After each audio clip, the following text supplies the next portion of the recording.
Il est 8h10, c'est l'heure de l'interview d'actualité. Thomas, vous êtes avec Dominique Farrugia ce matin. Absolument, Dominique Farrugia, producteur, réalisateur nul pour la vie, et ça nous réjouit. Aujourd'hui, directeur d'Endemol Shine. Dominique Farrugia, qui est aussi l'auteur d'Elle ne m'a jamais quitté, publié chez Robert Laffont. Bonjour et bienvenue à vous, Dominique Farrugia.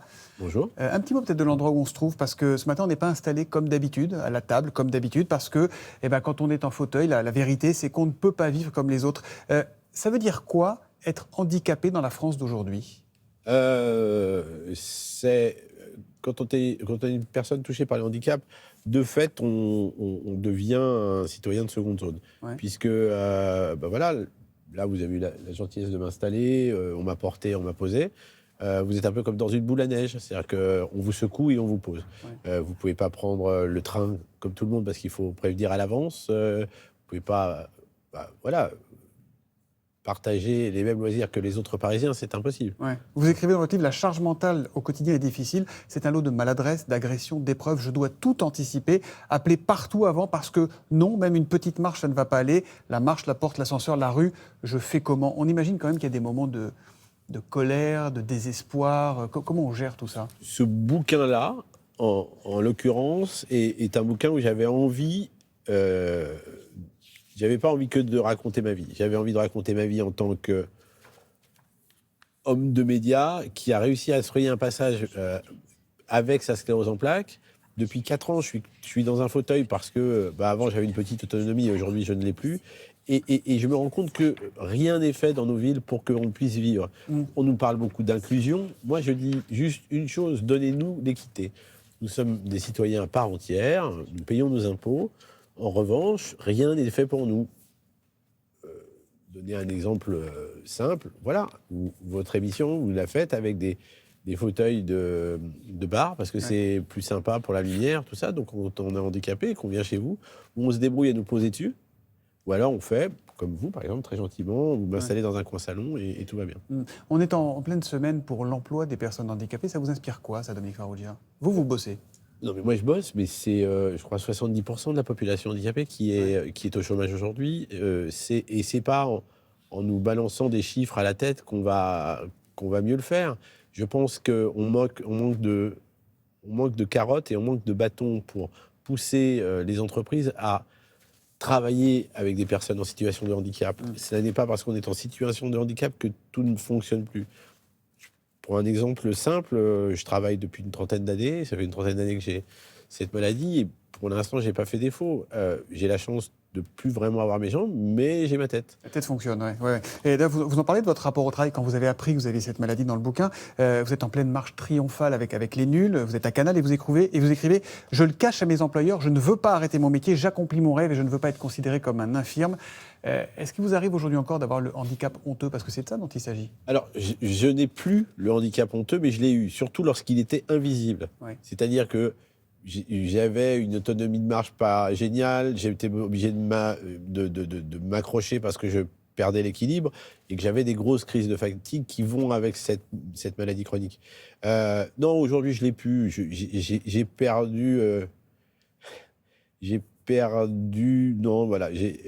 J'ai gagné en j'emmerde les autres. Ouais. Voilà, j'arrivais pas à formuler autrement, donc je suis désolé, il est tôt, mais on peut dire j'emmerde. Qu'est-ce que vous dites à ceux qui n'y arrivent pas, justement, qui n'arrivent pas à dire j'emmerde les autres, qui ont le handicap honteux et qui voient dans le regard de l'autre, qui sont toujours ramenés à ça ? À aucun moment, je ne veux être un porte-parole. Je suis quelqu'un... Vous l'êtes un peu de fait. Je le suis de fait, là, aujourd'hui. Moi, je dis, Moi, je dis plus aux employeurs, essayez d'inclure les gens dans la vie. Je dis à la maire de Paris, mais qui, à mon avis, est franchement sourde, faites-nous une ville inclusive. Vous nous faites une piste de vélo, super.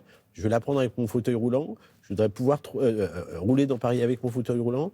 Créons quelque chose d'européen qui va faire que, justement, des fauteuils roulants électriques vont pouvoir être créés, tels qu'on a aujourd'hui des trottinettes. Ouais.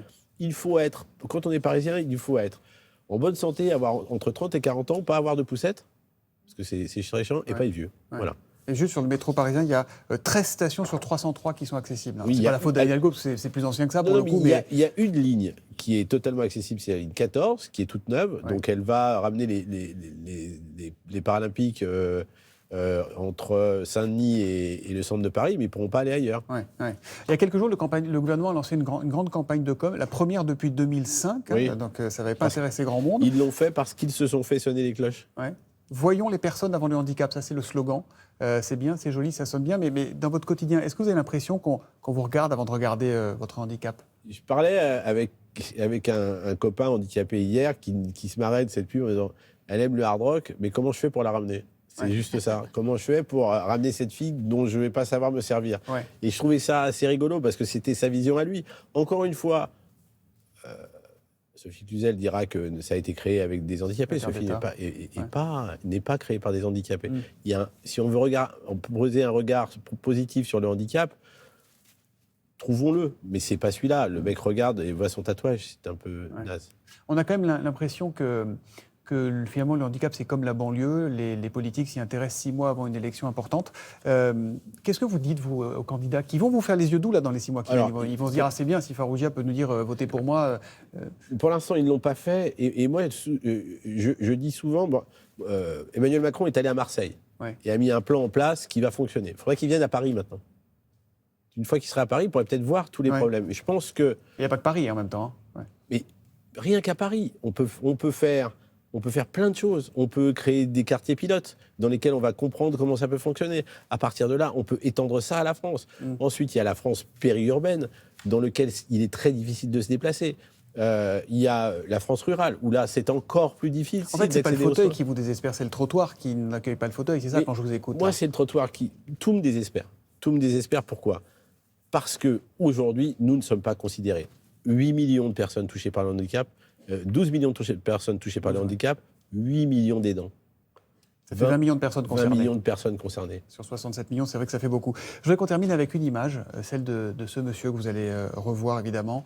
C'est Bruno Carrette. Voilà, Bruno Carrette, il était de votre bande, Les Nuls, il a été emporté à 33 ans. Et vous en parlez dans votre livre, hein, vous écrivez « C'est sa mort qui a déclenché ma sclérose en plaques. J'ai la conviction que c'est l'élément déclencheur. » Qu'est-ce qui vous le fait penser? Alors, en écrivant ce livre, j'ai refait une sorte de fil du temps de ma maladie. Et il y a une thèse à laquelle je crois, qui est qu'un choc émotionnel fort, un stress fort peut déclencher la maladie, parce que vous l'avez en vous. Quand je date tout ça, c'est à peu près ce qui m'est arrivé. C'est ce qui correspond. Vous expliquez ne pas lui avoir dit assez que vous l'aimiez à Bruno Carrette. On l'a sans doute injustement oublié un peu. Qu'est-ce que vous avez envie d'en dire ce matin? Qu'il aurait eu déjà plusieurs Césars aujourd'hui et que je pense qu'il serait l'un des meilleurs comédiens français. Il est parti trop tôt. Mourir à 33 ans, c'est pas possible. J'ai peu vécu avec lui, enfin très peu, à l'égard de ma carrière, mais c'est toujours émouvant de parler de lui, toujours émouvant de penser à lui. Moi, j'essaye de montrer à mes filles hier soir. Je montrais à mes filles qui ne savaient pas ce qu'était un pétomane. Je leur ai montré Misou Misou et elles étaient mortes de rire en me regardant en me disant vous étiez vraiment cinglé, papa. Vous étiez cinglé, vous étiez drôle et vous l'êtes toujours tellement utile. Merci Dominique Farrugia d'être venu dans Télématin. Votre livre est un témoignage, un éclairage, une colère utile aussi. Elle ne m'a jamais quitté. Récit publié chez Robert Laffont. Merci beaucoup. Merci mille fois. Merci messieurs. Merci Julie, Dominique. Pardon, mais je suis trop loin de toi. Voilà, pas sympa, Thomas. La prochaine fois, je viendrai, je me rapprocherai. Et je ne venais pas pour Thomas, ça. D'accord, ça me fait plaisir. Merci beaucoup. Coucher, hein.